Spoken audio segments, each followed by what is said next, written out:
around 5 miles per hour.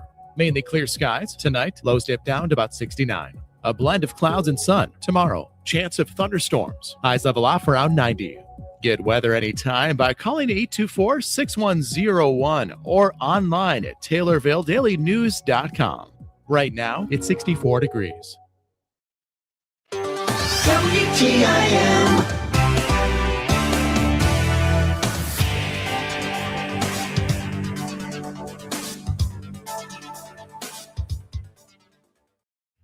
You're listening to WTIM, your information station. Time now for your expanded local news. I'm Reed Kamai. State Representative Regan Deering of Decatur is criticizing Governor J.B. Pritzker's decision to sign House Bill 5093 into law. Deering says the new law allows certain non-citizen students to qualify for in-state tuition and state financial aid, arguing Illinois taxpayers should not be subsidizing those benefits. She says the measure places an additional burden on taxpayers and makes financial aid more competitive for U.S. citizens. In response, Deering has filed House Bill 4097, which would prohibit individuals who are not lawfully present in the United States from receiving tuition or financial aid benefits that exceed those available to U.S. citizens. The legislation is currently assigned to the House Rules Committee. Governor Pritzker has said the measure expands access to higher education for eligible Illinois students, while supporters also argue it helps students who have grown up and attend school in Illinois pursue college opportunities. Only slightly more than 2 months remain before the 25th anniversary of the September 11th attacks, and with it, a remembrance ceremony in Taylorville. It's set to take place on that anniversary at 10 in the morning on the Christian County Courthouse grounds, weather permitting. The alternate location is the Christian County Fairgrounds. There will be several speakers and musical performances, all with the goal of honoring first responders and ensuring the events of that day are never forgotten. Ted Chapman is organizing the remembrance event. He says the first responder tributes will be both for local ones as well as those involved in the aftermath of 9/11. Well, we're going to recognize and honor all of our first responders. It was a lot of first responders that perished that day. Our guest speaker is actually a retired New York police officer who was on scene that day, and he will be doing the main part of our speaking. We're also going to honor not only our first responders, but our military personnel with the presentation of the flags. We will have Payne's Tower Truck and Taylorville's Tower Truck with a large American flag suspended between the two of them. So we will have our own twin towers in a way. So we just want people to come up and just realize the sacrifice that these first responders do make, the ones that perished that day, but the first responders in our local area. There will be bleachers, but attendees are also recommended to bring a lawn chair in case the bleachers fill up. The honor guard bringing in flags will also enter through that with the first responders that are possibly on duty that day. I'm hoping to have a separate area for those responders. We're going to have some seating for bleachers, but you may want to bring a lawn chair. I don't know. It depends on the crowd that we have. We've got 4 sets of bleachers coming. We've got transportation from the fairgrounds if they want to park at the fairgrounds and ride transportation up to the square, because it is still a business day on the square that day. But we're going to have the east side and the north side blocked off for this presentation, this commemorative service. Chapman credits several local officials and agencies for working with him to put the event on. Well, I'll tell you what, the cooperation of our police, our fire, our EMTs and everything, the county board, the city council has just been tremendous. My hat's off to all of those that set in places of government that they've been supportive, they've backed it, they've promoted it, and what do you say? With that kind of cooperation, they've made it a lot easier than if I was trying to do this all alone. I couldn't have done it. And I'm looking forward to it. I'm excited about it, but I have to admit, I'm going to be glad when it's over. Yeah, no, I get that. More information on the ceremony is available by calling Chapman at 217-827-4155. Ted Chapman appeared as a guest on the WTIM Morning Show. On June 26th, a longtime Taylorville resident was recognized nationally for her decades of leadership and service in public health. Lori Yonker was awarded the 2026 Hoyt E. Deerholt Distinguished Professional Service Award from the American Lung Association. The honor was presented on Friday, June 26th, during a ceremony in Chicago. The award is the highest recognition given to a staff member by the organization and is presented annually to an employee who has made significant and lasting contributions throughout their career. Yonker serves as the senior director of the nationwide lung helpline for the American Lung Association and has worked with the organization for more than 35 years. In her role, she oversees a team of 39 and helps lead national programs focused on improving lung health. Some of the programs include the Lung Helpline, which supports more than 120,000 interactions each year, and the growing Lung Health Navigator program, which provides ongoing support designed to improve patient outcomes and quality of life. Under Yonker's leadership, those programs have expanded through major partnerships and innovative investments. Yonker has also helped introduce outreach efforts aimed at increasing lung cancer screening awareness at major public events, and she has helped develop new approaches that integrate COPD screening into tobacco cessation services. Officials with the American Lung Association say Yonker is also widely recognized for her leadership and mentorship, building strong teams, and fostering a culture of inclusion, positivity, and shared success. Yonker's ability to connect with staff, develop talent, and inspire collaboration has strengthened the organization's reach and impact for decades. The Lung Association says Yonker continues to lead with its mission at the forefront, and they are congratulating her on receiving this year's Top Professional Service Award. For further details on the American Lung Association, visit lung.org. An annual Assumption tradition is returning in August when the St. Jude Runners come to town. The runners participate to raise money for the Children's Hospital Network by running from Memphis to Peoria. 2 local participants are in the run this year, adding to the significance of the stop in Assumption. In addition, fundraisers this week and later this month will provide community members the opportunity to contribute to the cause. Derek Page is the president of Assumption Community Pride. He says the runners will arrive in Assumption at 1 a.m. on Saturday, August 1st. And so they stop, and we do a nice presentation for them. We give them the whole community fundraises the whole year for these St. Jude runners, and so then we give them a check. We also give them some food as well. Everybody makes signs for them.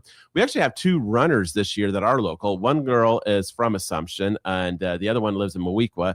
Lindy Woods is from Assumption, and Sarah Minot is from Moweaqua. So we're happy to see those people running and showing the support of our area. It's at so the runners pull into Burton's, which is right off of Business 51, right across the street from Dollar General. We actually meet at the John and Julie Holt houses at their home, and it's where we welcome the runners. There will be a fundraiser this Friday, which is a trivia night at the 1905 Brewing Company. Food will be served, and proceeds from both sources will benefit the St. Jude Runners. You know, Assumption Community Pride, like I said, is a strong supporter of the St. Jude Runners. And so we got a fundraiser actually coming up on this Friday. It's at 1905, and it's a trivia. So you can get your team, 6 people per team. So it's just $60. And it'll begin at 6:30 there at 1905. And then Rourke's Pork will be serving barbecue sandwiches, and it's basically just a donation. So there's no set prices, whatever you feel is necessary to donate. And all the proceeds from this event coming up on this Friday for the trivia fundraiser will go directly to the St. Jude Runners. Then, on July 26th, Assumption Community Pride will host a puzzle competition at the Naughty Pine Bar and Grill. Now, this is something that's a little bit different. We've done puzzle competitions in the past, but it's been like really more so in the early spring. And this is on July 26th, and it's to be at the Naughty Pine Bar. And basically get your team together, 4 people, $50. and there'll be a taco bar. And so if you just got to put together a 300-piece puzzle. Of course, there'll be prizes for if you're the quickest team. And either way, it's a great time to always see that, putting in the puzzles together. This time what makes it a little bit fun is, since it's going to be at the Naughty Pine Bar, you're going to be drinking and having a lot of fun. Like I said, you got a taco bar. Before, we've always let people just bring snacks. So like I said, we just kind of thought, be creative, think outside the box, and try to come up with some new ways to put a puzzle together on the 26th on a Sunday. Outside of the St. Jude Runners, Assumption is expected to have its own water plant by the end of this month. The city received federal funding, which is being used for this effort. So the city of Assumption got a $3 million grant through the Build Back Better. And that was also help from former Congressman Rodney Davis. Anyway, that water plant is finally going to be online. It's taken a lot of time. We've had a lot of drama with just getting the money released, and just because that was from a different administration. And but anyway, finally got it going. It should be up and operational by the end of the month. So we're very happy for that. I mean, it definitely moves Assumption in the way of water resources, water safety into the 21st century. And it's something, I think the people of Christian County, the people of Assumption definitely should be proud of, that we were able to get this $3 million grant and continue for many, many decades of safe water ahead of us. More information on Assumption Community Pride is available at their Facebook page. Derek Page appeared as a guest on the WTIM Morning Show. Hi, this is Will Perkins with Taterville Community Credit Union. 2026 is an exciting year at TCCU. We are building a new home office, upgrading our mobile app, and preparing to offer mobile check deposit, all to better serve our members. 2026 also marks our 70th anniversary. For 70 years, TCCU has been your local source for low loan rates, great deposit rates, and an organization proud to serve our local communities. Visit any of our convenient locations in Taterville, Hillsboro, Litchfield, or Painter. You can also visit us online at tccu.org, member NCUA. Amid the midsummer heat wave, experts are urging people to hydrate regularly and consistently. Different studies and organizations have different recommendations on how much water to drink per day. Individual health factors can play a role as well. In any case, dehydration can carry a number of negative consequences, both temporary and long-term. Lisa Peterson, a food and nutrition educator with the University of Illinois Extension, says water can also improve one's skin health and digestive processes. So when we talk about staying hydrated, I mean, your body is 60% water. So that's one thing when we talk about it. It is essential for our body. It improves our skin, keeps it moist. It also helps reduce that risk of urinary tract infections, kidney stones. That's a big one too. It also helps with digestion. People forget how important water is when it comes to digesting food. It can also help if you're dealing with constipation, getting plenty of water in there.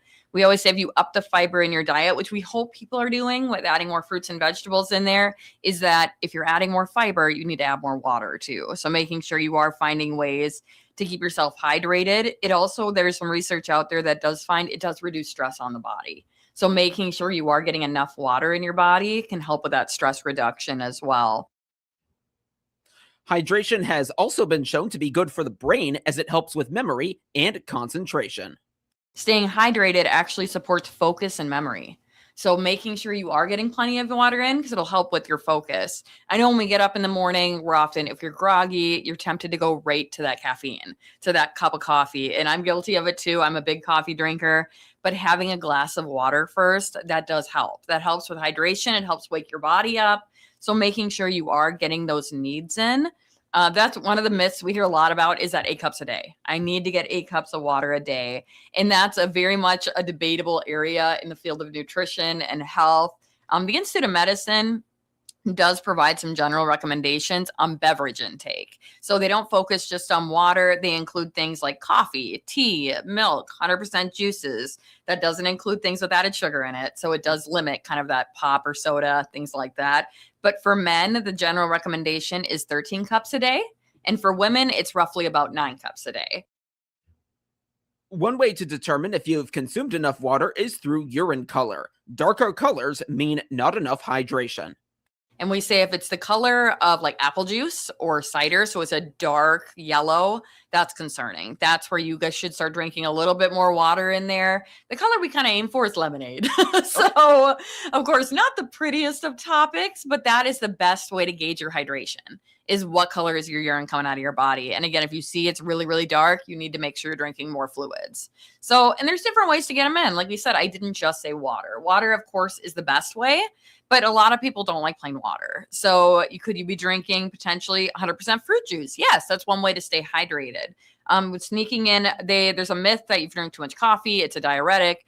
That is a myth that you lose all that fluid, and that's not true. So coffee is a way to stay hydrated, as is tea, as well as milk as well. So finding ways to kind of do a variety of drinks. Of course, water's the best way, but there is a way to still stay hydrated. And fruits and vegetables give you a significant amount of liquids too. More information on the University of Illinois Extension is available at extension.illinois.edu. Lisa Peterson appeared as a guest on the WTIM Morning Show. Your son was 3 when you planted that tree in your backyard. Now he's grown, planting seeds and making memories with his own kids. Let Heartland Bank help you grow more memories with banking options for every stage of your life. Welcome, former CNB customers. We're your community bank. Heartland Bank. We build relationships that nurture and grow your dreams. Visit us today at hbtbank.com. Member FDIC. A life insurance policy should be part of everyone's financial plan. This could be as simple as a basic term policy to a sophisticated life insurance program as part of your estate planning. Auto Owners Insurance has the type of life policy to cover any of these situations. Contact me, Blaine Cornwell from Prairie State Insurance at 217-824-6911 to discuss what life insurance policy options with Auto Owners Insurance is right for you. A creative 4th of July display along Illinois Route 29 caught the attention of countless travelers heading to and from the lake over the holiday weekend. 15-year-old Taylorville High School sophomore Braden McClure transformed his family's field into a massive American flag after spending months planning the project. McClure carefully designed the flag to make sure the proportions were accurate before bringing it to life over 4 days. Using a lawnmower equipped with a striping kit, he created the flag's alternating light and dark stripes. Each star was then individually painted to complete the patriotic display. McClure says he takes pride in mowing and keeping straight lines, and with so many people traveling the highway during the 4th of July holiday, he thought creating an American flag would be a meaningful tribute to the country. The unique display quickly became a popular sight for motorists throughout the holiday weekend.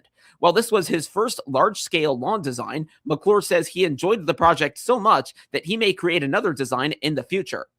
For now, his one-of-a-kind American flag has become a memorable symbol of patriotism for residents and visitors celebrating Independence Day in the Taylorville area. And you can see a picture of the design on this story on our website, TaylorvilleDailyNews.com. If you're thinking about harvesting some of that garden produce as the calendar turns to July, make sure to look at the seed packet. That's according to U of I Extension horticulture educator Ken Johnson.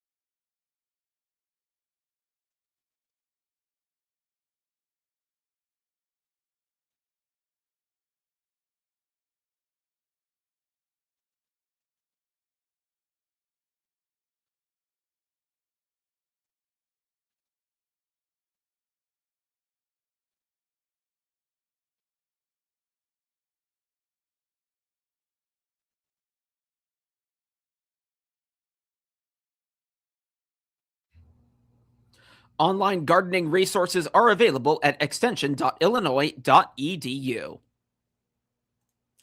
Now to obituaries, which can be found at TaylorvilleDailyNews.com. 79-year-old Charles Durbin of Taylorville died last Wednesday. A graveside service will take place at Glen Haven Memorial Gardens tomorrow at 10. Cremation rights have been accorded. Arrangements are being handled by McClure Funeral Home and Cremation Services in Taylorville. Let's take a quick look at the weather today. We're expecting mostly sunny skies with a high near 87. Tonight, mostly clear, a low around 69 degrees. Get local news anytime at TaylorvilleDailyNews.com and every hour as well, right here on WTIM.